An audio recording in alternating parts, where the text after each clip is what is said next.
ఇది మా అన్నయ్య గారి ఇల్లు. మా అన్నయ్య వదిన చనిపోయిన తర్వాత ఈ ఇంటికి నేను రావడం లేదు. ఇక్కడికి వస్తే వాళ్ళే జ్ఞాపకం వస్తారు. రేపొద్దున నువ్వు ఇంట్లో పాలు కాచి వేరు కాపురం వెళ్ళిపో.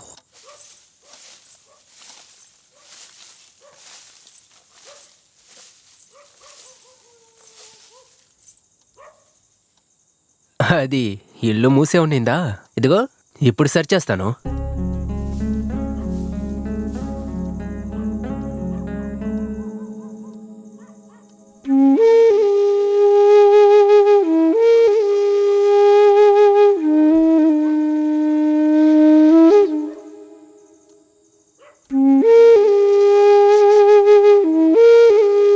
ఏమైంది? లేదు, ఇంట్లో ఒక సామాన్ కూడా లేదు.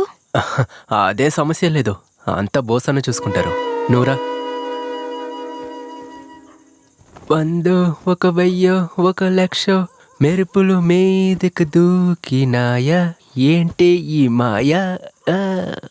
ముందు అటు పక్కో ఇటు దిక్కు. ఇంట్లో దిండు పరుపు లేదా? అదేం సమస్య లేదు బంగారం, అంత బోసన్న చూసుకుంటారు. కూర్చో. నువ్వేం పని చేస్తున్నావు? అన్న దగ్గరే. అదే ఏం పని? ఆయనతో వెళ్తాను, ఆయనతోనే వస్తాను. ఆయన కొట్టమంటారు, కొడతాను.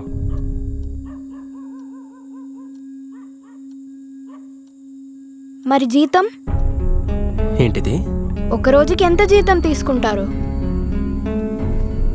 జీతమా? అన్న దగ్గర? హే, అన్నయ్య దగ్గర ఎవరైనా జీతం తీసుకుంటారా? పడుకోరా.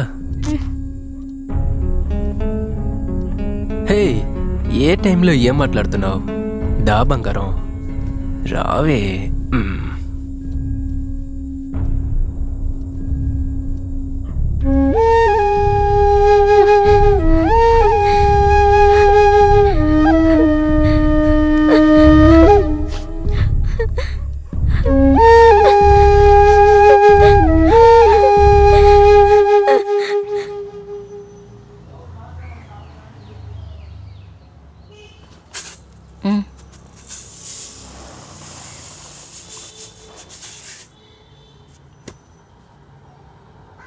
మళ్ళీ దీన్ని ఎదురు చూస్తే ఇక్కడికి రాకు. ఎందుకంటే మన ఇంట్లోనే రేషన్ బియ్యం తింటున్నా. మీ ఆయనతో చెప్పి రేషన్ దారి ముందు చూసుకో.